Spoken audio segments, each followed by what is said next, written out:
So I've just been out for a hike, and obviously we can't travel at the moment because of the lockdown, but we can kind of walk to the beach and through the dunes and stuff. And I kind of do a little circuit that often ends up with me on the allotment. And today I looked at the weather forecast and I thought, well, there's about 4 days without a frost, and that's perfect to get some of the stuff planted. Now everything I'm planting at the moment, apart from potatoes, I'll show you those later, can withstand, fairly frequent frosts.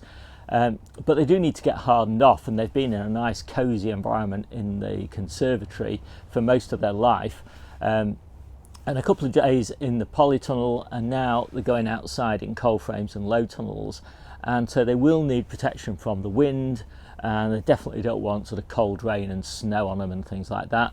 But if they get about 4 days to kind of adapt, then they should be okay with a bit of frosty weather coming. And just to be sure, for some of them I do put a little bit of fleece down for them, as well as the polythene, but after about 2 weeks I don't bother with the fleece. I find that they're okay after that.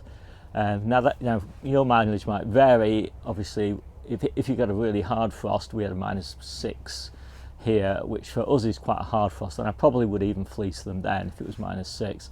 But if it's just -2, -3, which is what sort of typical here in February, then I wouldn't bother. Anyway, I'll show you what I'm planting and how I do it. So these are what I'm planting today. So I've got some quite nice little radishes. These are only 10 days old, I think, but they're ready to go in now.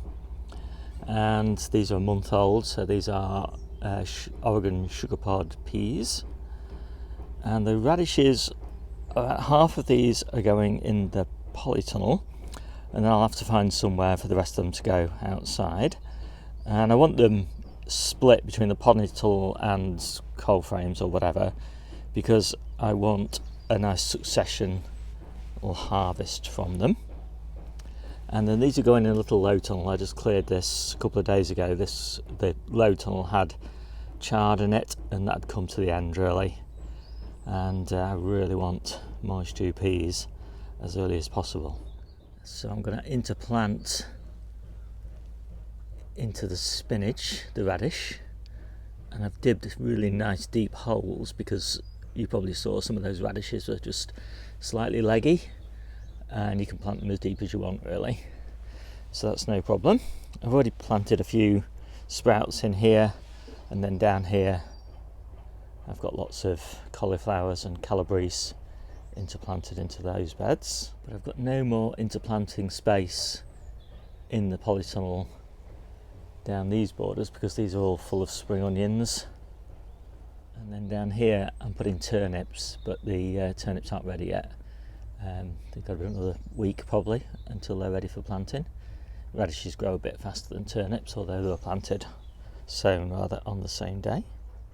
So when I'm planting the radish, you can see it's going nice and deep, and that just allows me to settle the compost around it there, and that'll be really happy there. And they're all going in nice and deep like that. That's what I mean about them being a bit leggy. That's the issue with French breakfast radish. In this sort of light levels that you get this time of year, it's hard to get enough light to keep up with them.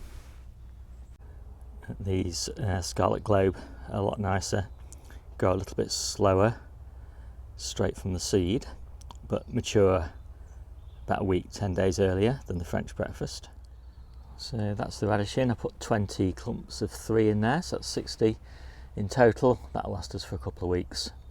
And then these need to go somewhere else. And these are all 3 or 4 seeds to a module.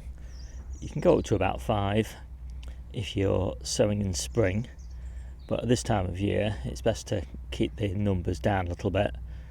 3 on average, 4 at the top end, 2 at the bottom end.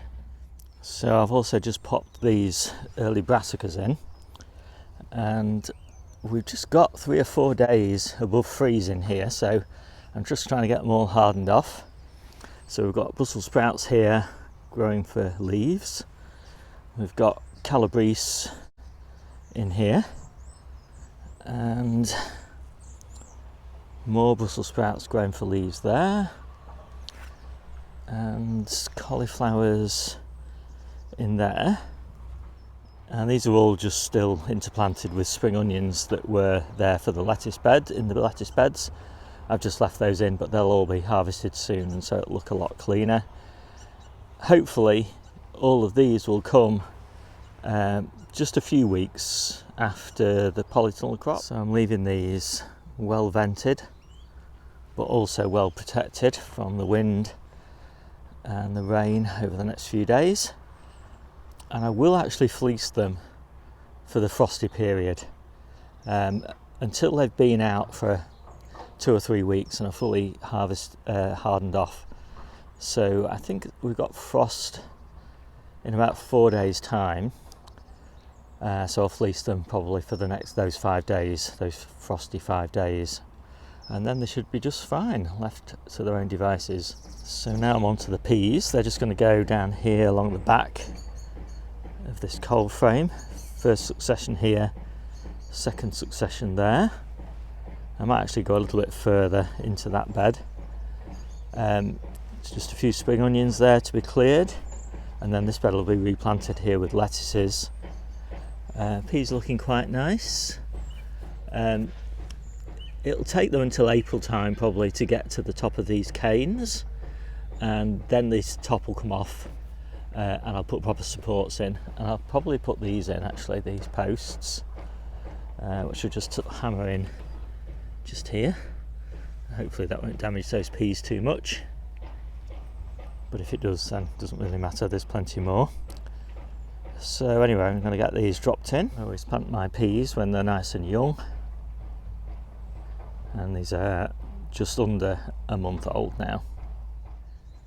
So you can actually leave them like that and they'll just grow away quite happily, trailing on the ground for a while. But I'm going to put some little strings in, supported by these little temporary canes. So there we go. It doesn't look like much, just that little bit of string, but it's actually plenty just to hold them up off the soil. And obviously I'll put more strands of string in over the coming weeks. I'll probably actually string it all the way up to the top just before I put these lettuces in, because access isn't that easy once you've got the lettuces in. And then this is the north side here, so they won't shade the lettuces at all. This row of peas has got access to all the nutrients in the path down there, and this one's got plenty of nutrients over there. So I think they'll do really well, and it doesn't look like a very big row of peas, but actually for an early crop that's just plenty. And as I said, I've got another succession coming which I'll just pop on the end there, and then that'll be fine, because all the rest of them will be growing outdoors, the ones that I sow in March. I don't have many of my early potatoes in the polytunnel at the moment, trying to keep them at home until at least the next frost is over. Just a little bit of frostbite on a couple of tips. Obviously I've had these under fleece, but fleece is no 100% guarantee, but they're fine, they'll do fine. They recover with such a small amount of damage, and it's definitely worth it just to get a few earlies. So I hope you like this quick video. My name's Steve, this is Seaside Kitchen, Garden and Allotment channel, and I'll see you soon.